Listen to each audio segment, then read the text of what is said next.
Since birth, this New Jersey girl's been called one tough cookie. Now, Gracie West is living up to that nickname as she fights cancer. You might also call her Amazing Gracie. She's had 9 rounds of chemotherapy and is preparing for a 10th. We first told you about Gracie earlier this month. Our Christine Sloan talked to her just after the 11-year-old learned the Make-A-Wish Foundation was making her dream of meeting the Pope come true. CBS 2's Alan Pizzey picks up the story from there. At first glance, this looks like nothing more than an average 11-year-old packing for a trip. But the trip isn't ordinary. Neither is Gracie West. My motto is you have no choice but to be strong, but you can choose to be happy and positive.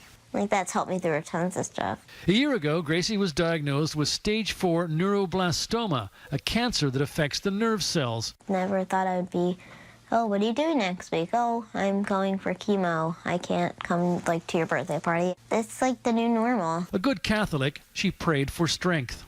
Then along came Make-A-Wish, the foundation that grants kids like Gracie their fondest desire, which is how she found herself in a hotel in Rome, all dressed up to meet Pope Francis. I'm excited and a little bit nervous, just because it's like the Pope. It's like the closest thing to God, so I'm excited.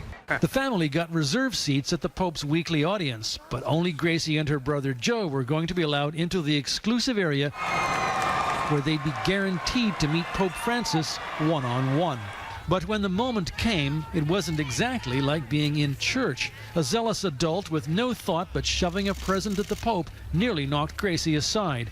Joe held his ground to capture the moment on his cell phone.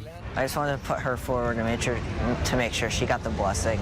It worked, and Vatican TV caught the moment too.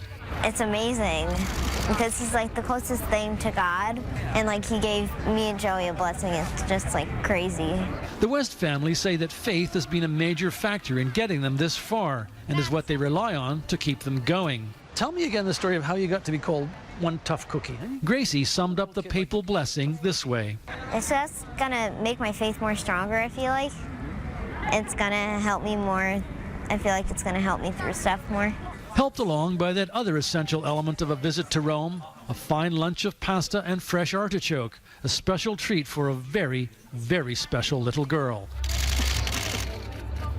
That was Alan Pizzey reporting. When Gracie had to have surgery, she asked her doctor to hold her rosary beads during the operation. He put them in the pocket closest to his heart. Gracie has her own foundation called Cookies Crumblers, helping to crumble cancer. Some of the money raised goes toward pediatric cancer research.